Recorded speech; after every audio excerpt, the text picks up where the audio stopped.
അള്ളാഹു സ്വീകരിക്കുമാറാകട്ടെ. ഇതാണ് സമസ്തയുടെ പണ്ഡിതന്മാരുടെ ലാളിത്യം. പാവപ്പെട്ടവനെ കേൾക്കാൻ വലിയവർ വന്നിരിക്കും. എനിക്ക് ശേഷം ജലപ്രളയം എന്നുള്ളൊരു തീരുമാനം അവർക്കില്ല. അള്ളാഹു ആ ലാളിത്യത്തെ നിലനിർത്തി കൊടുക്കുമാറാകട്ടെ. എങ്ങനെയാണ് വഫാത്ത് പറയുക? എങ്ങനെയാണ് മുത്ത് റസൂൽ വിട പറഞ്ഞെന്ന് പറയാ? തൃക്കരിപ്പൂരിന്റെ ഈ റബീഉ പ്രഭാഷണം ഇവിടെ സമാപിപ്പിക്കട്ടെ. അള്ളാഹുവിന്റെ റസൂൽ സ്വല്ലല്ലാഹു അലൈഹി വസല്ലം ഭാര്യമാരോട് പറഞ്ഞു, ഭാര്യമാരെ, എനിക്കൊരാഗ്രഹമുണ്ട്. എനിക്ക് അവസാനം എന്റെ പ്രിയപ്പെട്ട ആയിഷയുടെ വീട്ടിലേക്ക് പോകണം റളിയല്ലാഹു അൻഹാ. പനികരശലായി മുത്തുനബിക്ക് ആയിഷ റളിയല്ലാഹു തആലയുടെ വീട്ടിലേക്ക് മാറ്റപ്പെട്ടു. ആയിഷ ബീവിയുടെ മടിയിൽ തലവെച്ച് കിടക്കുകയാണ്. വാതിലൊരു മുട്ട് കേട്ടു. പൊന്നുമോൾ കരളിന്റെ കഷണം ഫാത്തിമ റളിയല്ലാഹു തആല ചാരത്തുണ്ട്. ഫാത്തിമ മമ്പിൽ ബാബിയ ഫാത്തിമ. വാതിലിൽ ആരാണെന്ന് നോക്കുമോളെ. വാതിൽ തുറന്നപ്പോ ഒരാളെ കണ്ടു. ആരാണ് നിങ്ങൾ? ആരാണ് നിങ്ങൾ? ആ സമയത്ത് പറഞ്ഞു, ഞാൻ അസ്രായീലാണ്. ലോകത്തുള്ള മുഴുവൻ ആളുകളുടെയും റൂഹിനെ പിടിച്ചുകൊണ്ട് അതീന്ദ്രിയമായ ലോകത്തേക്ക് നടന്നുപോയ മരണത്തിന്റെ മാലാകയാണ് ഞാൻ. വേദനയോടെ, വിഹ്വലതയോടെ, വിഭ്രാന്തിയോടെ, പരിഭ്രാന്തിയോടെ പൊന്നുമോളോട് ചെന്നിട്ട് പറഞ്ഞു, ഉപ്പാ മരണദൂതനാണ് ഉപ്പാ. മരണദൂതൻ കടന്നു വന്നു. സന്ദർശകനായിട്ടാണോ വരവ്? അതല്ല, എന്നെ കൊണ്ടുപോകാനുള്ള യാത്രയുടെ തുടക്കമാണോ എന്ന് നാം കേട്ട് പഴകിയതാണിത്. ഒരിക്കൽ കൂടി ഞാൻ ആവർത്തിക്കുന്നു. ആ സമയത്താണ് അസ്രായിൽ അലൈഹിസ്സലാത്തു വസ്സലാം ഏറെ പറഞ്ഞു, ഞാൻ അങ്ങയുടെ അനുമതി ഉണ്ടെങ്കിൽ വന്നതാണ് നബിയെ റൂഹ് പിടിക്കാ. അപ്പോഴും പറഞ്ഞു, അസ്രായിലെ പിടിച്ചുകൊള്ളുക. കുറെ നേരത്തെ ആശയ സമ്മാനങ്ങൾ, പരസ്പരമുള്ള വർത്തമാനങ്ങൾ. അവസാനം പറഞ്ഞു, ആയിഷ ബീവിയുടെ മടിയിൽ തലവെച്ച് കിടക്കുകയാണ്. അസ്രായിലെ ഞാൻ വരികയാണ് റബ്ബിന്റെ അടുക്കലേക്ക്. റഫീഖിൽ അലാ ഇല റഫീഖിൽ അലാ. ഞാൻ വരികയാണ്. ഹബീബായ നബി തങ്ങളുടെ മദീനത്തെ ആയിഷ ബീവിയുടെ 8 മണം നീളമുള്ള 10 മണം വീതിയുള്ള ആകാശത്തും മഴ പെയ്താൽ ചോർന്നൊരുക്കുന്ന കൊച്ചു കൂരയുടെ മുമ്പിൽ മദീനയുടെ മഹാപ്രവാഹം ഒരുമിച്ചുകൂടി. മുത്ത് റസൂലിന് ശിഫയായോ? അങ്ങാന്റെ റസൂലിന്റെ രോഗത്തിന് ശിഫയുണ്ടോ അറിയാനുള്ള വ്യഗ്രതയോടെ ആശിക്കീങ്ങൾ പാരാവാരം പോലെ കുടിലിന്റെ മറുഭാഗത്ത് മസ്ജിദുൻ നബവിയിൽ കാത്തുനിന്നു. അപ്പോഴാണ് അസ്രായീൽ റൂഹ് പിടിക്കുന്നത്. ഞാൻ ചുരുക്കി പറയട്ടെ, സമയം വൈകിയതുകൊണ്ട്. സ്വന്തം കുടിയിലേക്ക് വരികയാണ് റൂഹ്. പെരുവരളിൽ നിന്ന് റൂഹ് പിടിക്കാൻ തുടങ്ങി. ആ ലോകത്തിന്റെ വസന്തത്തിന്റെ, ഏത് ലോകത്തിനും വെളിച്ചമായി വന്ന വെളിച്ചം അവസാനിക്കുകയാണ്. അല്ലാഹുവിന്റെ അടുക്കലേക്ക് പോവുകയാണ്. തൊണ്ടക്കുടിയിലേക്ക് എത്താൻ പെരുവിരലിൽ നിന്ന് റൂഹ് പിടിക്കാൻ തുടങ്ങുമ്പോ അല്ലാഹുവിന്റെ റസൂലിന്റെ ശരീരത്തിൽ വിയർപ്പ് കണങ്ങൾ ഒരുമിച്ചുകൂടി. വേദനയാ ശരീരത്തെ പിടികൂടാൻ തുടങ്ങി. ഹബീബായ നബി തങ്ങൾ വേദന സഹിച്ചു കിടക്കുകയാണ്. ആ സമയത്താണ് മഹാനായ ഉസാമത്ത് ബിൻ സയ്യിദ് റളിയല്ലാഹു അൻഹു, ഹബീബായ നബി തങ്ങളുടെ വളർത്തുപുത്രനായ സയ്യിദ് ബിൻ ഹാരിസയുടെ വളർത്തു മകനാണ്. ആ സമയത്താണ് അബ്ദുറഹ്മാൻ ബിൻ ഔഫ് റളിയല്ലാഹു അൻഹു അല്ലാഹുവിന്റെ റസൂലിന്റെ രോഗവിവരം അറിയാണ് അവിടേക്ക് കടന്നു വന്നത്. അബ്ദുറഹ്മാൻ ബിൻ ഔഫ് റളിയല്ലാഹുവിന്റെ കയ്യിൽ ഒരു മിസ്വാക്കുണ്ട്. ഹബീബായ നബി തങ്ങൾ അവിടേക്ക് സൂക്ഷിച്ചു നോക്കി. ആയിഷ റളിയല്ലാഹു തആല നോക്കുമ്പോ മടിത്തട്ടിലിരുന്ന് സക്കറാത്തിന്റെ വേദനയിൽ പിടയുന്ന റസൂൽ ഇബ്നു ഔഫിന്റെ കയ്യിലേക്ക് നോക്കുന്നുണ്ട്. ആ നോക്കം മരണത്തിന്റെ അവസാനത്തെ മടിത്തട്ടിലും തന്റെ ഭർത്താവ് മിണ്ടാതെ മൗനമായി നോക്കിയപ്പോ ആയിഷ ബീവിക്ക് മനസ്സിലായി, ഹബീബായ നബി തങ്ങൾക്ക് മിസ്വാക്ക് ചെയ്യാൻ ആഗ്രഹമുണ്ട്. ഇതാണ് പെണ്ണേ ഭാര്യ, ഇതാവണം പെണ്ണേ ഭാര്യ. മരണത്തിന്റെ മണക്കം വരുമ്പോഴും തന്റെ ഭർത്താവിന്റെ കണ്ണിന്റെ ഒരു ചലനത്തിന്റെ മൗനത്തെ ആചാരമായി മനസ്സിന്റെ പ്രണയം കൊണ്ട് തിരിച്ചറിഞ്ഞ ഭാര്യ ആയിഷ ബീവിക്ക് മനസ്സിലായി മിസ്വാക്ക് ചെയ്യാൻ ആഗ്രഹമുണ്ട്. ആ സമയത്ത് ആയിഷ ബീവി ഒരു മിസ്വാക്ക് എടുത്ത് ഹബീബായ നബി തങ്ങളുടെ കയ്യിലേക്ക് കൊടുത്തു. അല്ലാഹുവിന്റെ റസൂലിന്റെ കൈവിരൽ മുറുകുന്നില്ല. സക്കറാത്തിന്റെ വേദന ശരീരത്തെ പിടികൂടുന്നുണ്ട്, വിരൽ കൊണ്ട് മുറുക്കി പിടിക്കാൻ കഴിയുന്നില്ല. ആയിഷ റളിയല്ലാഹു തആല മിസ്വാക്കിന്റെ അറാക്കുന്ന വൃക്ഷത്തിന്റെ കമ്പെടുത്ത് തന്റെ വായിൽ വെച്ചിട്ട് നന്നായിട്ട് ചവച്ച് വൃത്തിയാക്കി, ചവച്ച് മൃദുവാക്കി. എന്നിട്ട് തന്റെ പ്രിയപ്പെട്ട ഭർത്താവിന്, തന്റെ പ്രിയപ്പെട്ട കുടുംബത്തിന്റെ നാഥന് ഇടത്തെ കൈകൊണ്ട് ഹബീബായ നബി തങ്ങളുടെ കവിളിൽ പിടിച്ച് ആ കവിള് തന്റെ വയറ്റിലേക്ക് ചേർത്ത് വെച്ചു. ഉമ്മ കുഞ്ഞിനെ വാത്സല്യത്തോടെ ചേർക്കുന്നത് പോലെ കൊതിക്കണം പെങ്ങളെ.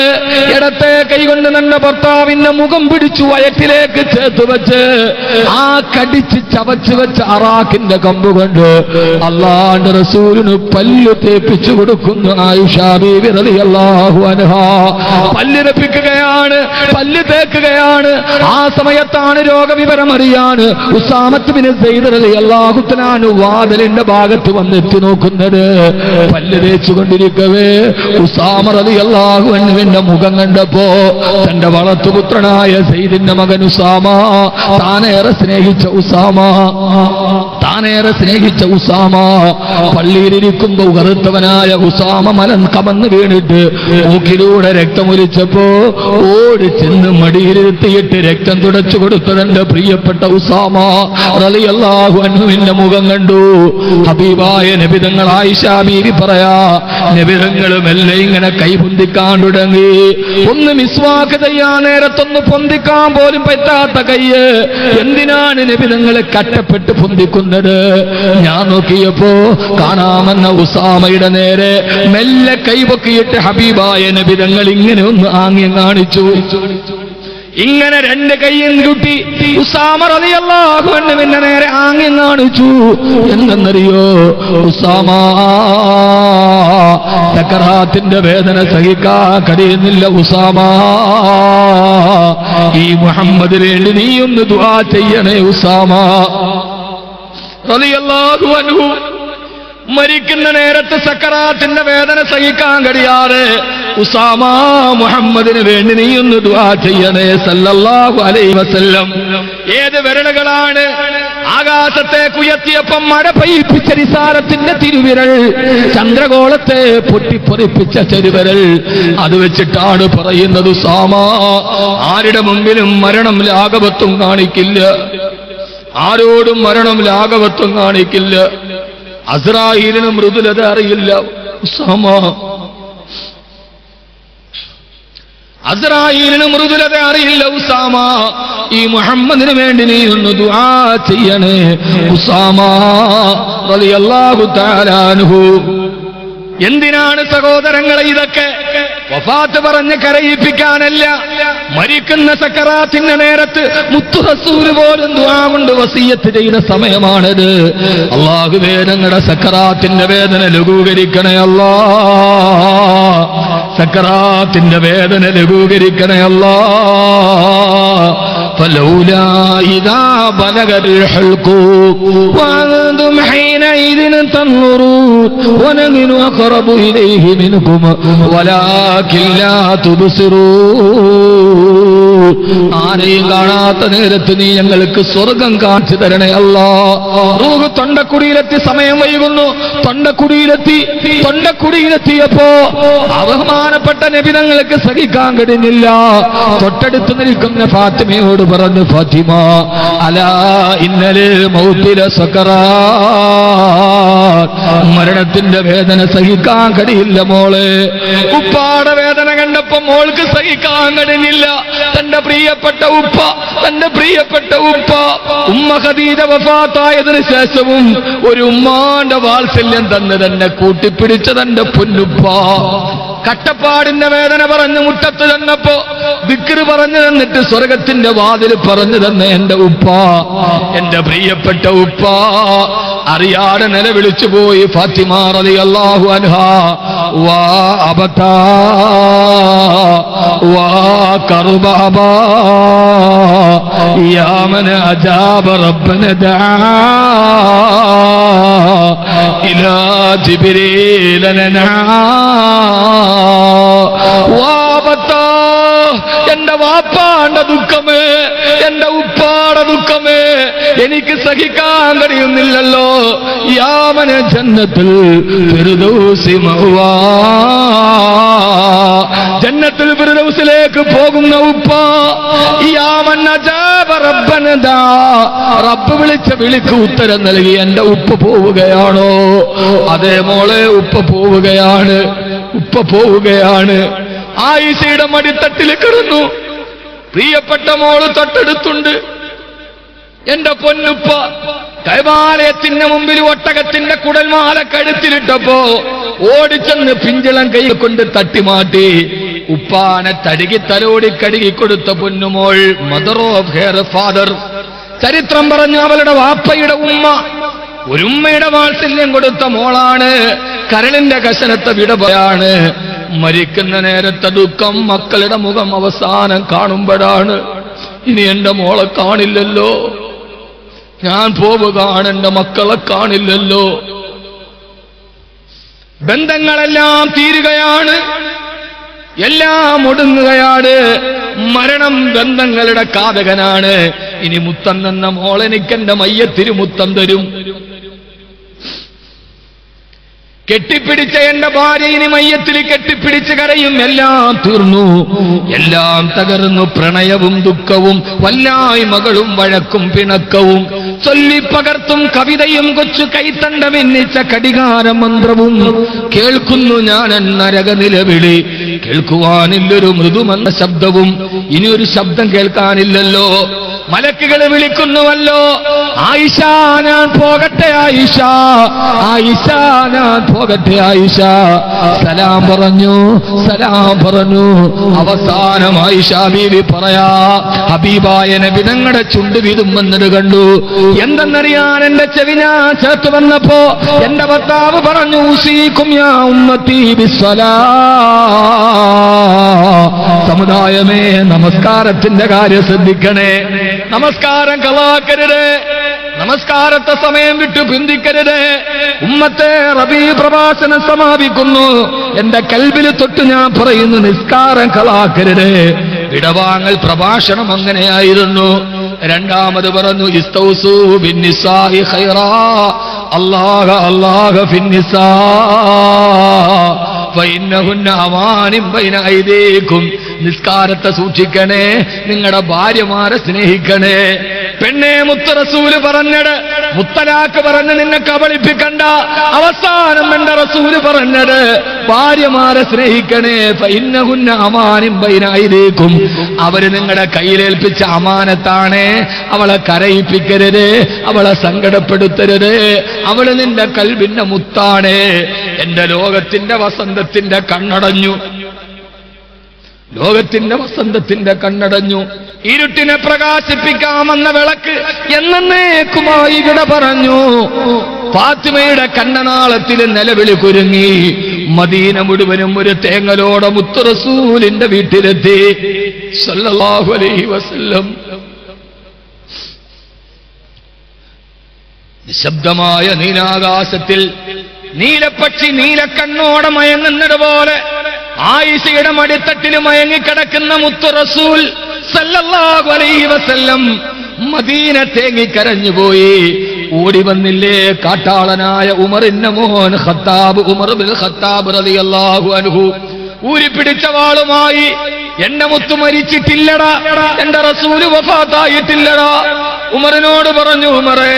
അബൂബക്കർ റളിയല്ലാഹു തആല പറഞ്ഞു, ഉമറേ, തൂഫിയ റസൂലുള്ളാഹ്, നമ്മുടെ മുത്ത് റസൂല് പോയി ഉമറേ, നമ്മുടെ നായകന് പോയി ഉമറേ. ഇല്ല അബൂബക്കറെ, അങ്ങനെ പറയരുത്. എന്റെ റസൂല് വഫാത്തായിട്ടില്ല. മൂസാ നബി അല്ലാഹുവോട് സംസാരിക്കാൻ പോയിട്ട് 40 ദിവസം കഴിഞ്ഞ് തിരിച്ചു വന്നതുപോലെ നമ്മുടെ ഹബീബായ മുത്ത് തിരിച്ചു വരും. അബൂബക്കറേ, എന്റെ റസൂല് വഫാത്തായിട്ടില്ല, അല്ലാഹുവോട് മുനാജാത്തിന് പോയതാണ്. കാട്ടാളനായ ഉമർ വിതുമ്പിക്കരഞ്ഞു. നരകത്തിൽ നിന്ന് എന്നെ സ്വർഗത്തിലേക്ക് കൊണ്ടുവന്ന മുത്ത്, പറയാൻ എനിക്ക് സമയമില്ല. ആരോ പറഞ്ഞു, തൂഫിയ റസൂലുള്ളാഹ്. അരയിൽ തൂക്കിയിട്ട പിച്ചാത്തിയെടുത്തു. എന്റെ ഹബീബ് പോയി, എന്റെ ഹബീബില്ലാത്ത മദീന എനിക്കിനി കാണണ്ടെന്ന് പറഞ്ഞ് പിച്ചാത്തി കൊണ്ട് കണ്ണുകൾ ചൂന്നെടുത്ത അനുരാഗത്തിന്റെ, പ്രേമത്തിന്റെ, പ്രണയത്തിന്റെ, ആദർശത്തിന്റെ അത്യമചരീയമായ ആന്തോളനത്തിന്റെ തലങ്ങളാണ് വഫാത്തുൻ നബിയിൽ മുസ്തഫ സല്ലല്ലാഹു അലൈഹി വസല്ലം. ഞാൻ അവസാനിപ്പിക്കട്ടെ. നിങ്ങളോട് ഞാൻ ചോദിക്കുകയാണ്, ഇസ്മഹു ലീ മിൻ ഹളറാത്തിക്കും, നിങ്ങൾ എനിക്ക് വിട പറയും. 3 ദിവസത്തെ കാത്തിരിപ്പ്, ശരീരം അഴുകിയില്ല. അബൂബക്കർ റളിയല്ലാഹു അൻഹു വന്ന് നബിയെ, ഇതെന്തോ ഒരു സുഗന്ധമാണ് നബിയെ, അങ്ങ് ജീവിച്ചിരുന്നപ്പോഴും സുഗന്ധമാണ്, അങ്ങ് ഈ ലോകത്ത് നിന്ന് വിട പറഞ്ഞപ്പോഴും സുഗന്ധമാണല്ലോ നബിയെ.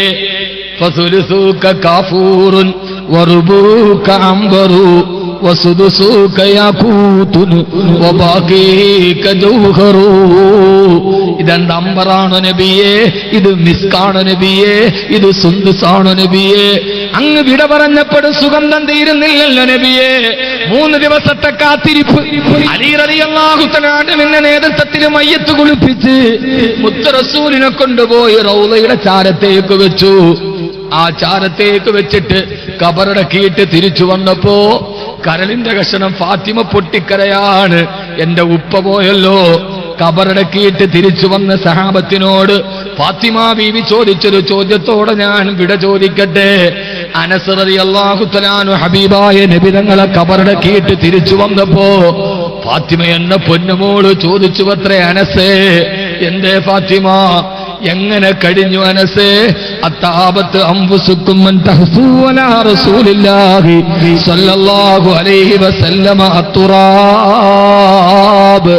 നീ ഹൃദയം കൊണ്ട് നമ്മൾ സ്നേഹിച്ച മുത്തിനെ കബറിലോട്ട് ഇറക്കി വെച്ചിട്ട് ആ പൊൻചമ്പകപ്പൂ വദനത്തിലേക്ക് മണ്ണ് വാരിയിടാൻ നിങ്ങളുടെ കൈകൾക്ക് എങ്ങനെ കഴിഞ്ഞു അനസേ?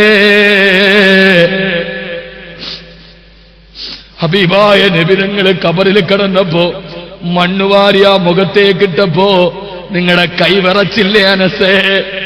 എങ്ങനെയാണ് ആ മണ്ണ ശരീരത്തിലിട്ടത്? തൂക്കുമരത്തിൽ കയറാൻ പോയപ്പോ നിങ്ങൾ എന്നെ തൂക്കിക്കന്നാലും എന്റെ മുത്തുനബിയുടെ കാലിൽ ഒരു മുള്ളു കൊള്ളുന്നത് എനിക്ക് ഇഷ്ടമല്ലെന്ന് പറഞ്ഞ് ഒരു മുള്ളു കളയുന്നതിന് പകരം തൂക്കുമരവേറ്റെടുത്ത സഹാബ, എങ്ങനെയാണ് ആ പൊൻചമ്പകപ്പൂ തേനിതൾ അതരത്തില് നിങ്ങൾ മണ്ണ് വാരിയിട്ടപ്പോ നിങ്ങൾക്ക് വിറച്ചില്ല അനസേ എന്ന് പൊട്ടിക്കരഞ്ഞു ചോദിച്ചു ഫാത്തിമ റളിയല്ലാഹു അൻഹ. അതിനൊരു അടിക്കുറിപ്പ് നമുക്ക് രേഖപ്പെടുത്താം. മുത്ത് റസൂല് വിട പറഞ്ഞു സല്ലല്ലാഹു അലൈഹി വസല്ലം. ആയിഷ ബീവി കൂട്ടുകാരികളോട് വർത്തമാനം പറയാണ്, ഞാൻ എന്റെ ഭർത്താവിന്റെ മടിയിൽ തലവെച്ചിട്ടാണ് കിടന്ന് വഫാത്തായത്. പക്ഷേ വഫാത്താകുന്ന സമയത്ത് ഞാൻ എന്റെ ഭർത്താവിന്റെ മുഖം കണ്ടിട്ടില്ല. ചിന്തിക്കാൻ നമുക്ക് കഴിയില്ല. കൂട്ടുകാരികൾ ചോദിച്ചു, മടിയിൽ കടന്ന് മിസ്വാക്ക് ചെയ്തു കൊടുത്ത് മുഖം തടകിക്കൊടുത്തിട്ടാണ് വഫാത്തായത്, എന്നിട്ടും മുഖം കണ്ടില്ലെന്നോ? ആയിഷ ബീബി റളിയല്ലാഹു അൻഹ പറഞ്ഞ മറുപടി, ഞാൻ എങ്ങനെയാണ് എന്റെ ഭർത്താവിന്റെ മുഖം കാണുന്നത്? മടിയിൽ കിടന്നിട്ടാണ് വഫാത്തായത്, ശരിയാണ്. പക്ഷെ ആ സമയത്ത് ഞങ്ങളുടെ വീട്ടിൽ വിളക്ക് കത്തിക്കാനുള്ള എണ്ണ പോലും വീട്ടിലുണ്ടായിരുന്നില്ല. അതുകൊണ്ട് വീട്ടിൽ വിളക്ക് കത്തിക്കാഞ്ഞത് കൊണ്ട് എന്റെ ഭർത്താവിന്റെ മുഖം എനിക്ക് മരിക്കുന്ന സമയത്ത് കാണാൻ കഴിയുന്നില്ല. വീട്ടിൽ വിളക്ക് കത്തിക്കാനുള്ള എണ്ണയില്ലാതിരുന്നത് കൊണ്ട് കൊടും പട്ടിണിയായിരുന്നു അന്ന്, കൊടും ദാരിദ്ര്യമായിരുന്നു അന്ന്. എന്റെ ഭർത്താവിന്റെ മുഖം എനിക്ക് കാണാൻ കഴിയുന്നില്ല. എന്റെ പ്രിയപ്പെട്ട സഹോദര, റബീ പ്രഭാഷണം ഈ വാക്കോടെ സമാപിക്കട്ടെ. വഫാത്താകുന്ന നേരത്ത് വീട്ടിൽ വിളക്ക് കത്തിക്കാൻ എണ്ണ പോലും ഇല്ലാതിരുന്ന ഒരു പ്രവാചകന്റെ അനുയായികൾ ഇന്ന് നമ്മൾ ആരായി മാറി? അയ്യുഹൽ മുസ്ലിമൂൻ മറാകിബുക്കും കാറൂനിയ വഖുസൂറുക്കും കിസ്റവിയ വമനാഹിബുക്കും ശൈത്താനിയ വഅഫ്ആലുക്കും ജാഹിലിയ വഅഫ്കാറുക്കും ഫിർഔനിയ ഫഅയ്ന ശരീഅത്തു മുഹമ്മദിയ. ഓ മുസ്ലിമേ, മറാകിബുക്കും കാറൂനിയ, ഇന്ന് നിന്റെ വാഹനങ്ങൾ കാറൂന്റെ വാഹനങ്ങളാണ്. വകുസൂറുക്കും കിസ്റവിയ വബുയൂത്തുക്കും കിസ്റവിയ, നിന്റെ വീടുകൾ ഇന്ന് കിസ്റയുടെ കൊട്ടാരം പോലെയാണ്. പക്ഷേ വമനാഹിബുക്കും ശൈത്താനിയ, നിന്റെ ചിന്തകൾ ഇന്ന് ശൈത്താന്റെ ചിന്തകളാണ്. വഅഫ്കാറുക്കും ഫിർഔനിയ, നിന്റെ മനോഭാവം ഫിർഔന്റെ മനോഭാവമാണ്. വഅഫ്ആലുക്കും ജാഹിലിയ, നിന്റെ പ്രവർത്തനങ്ങൾ ജാഹിലിയ കാലഘട്ടത്തിന്റെ പ്രവർത്തനങ്ങളാണ്.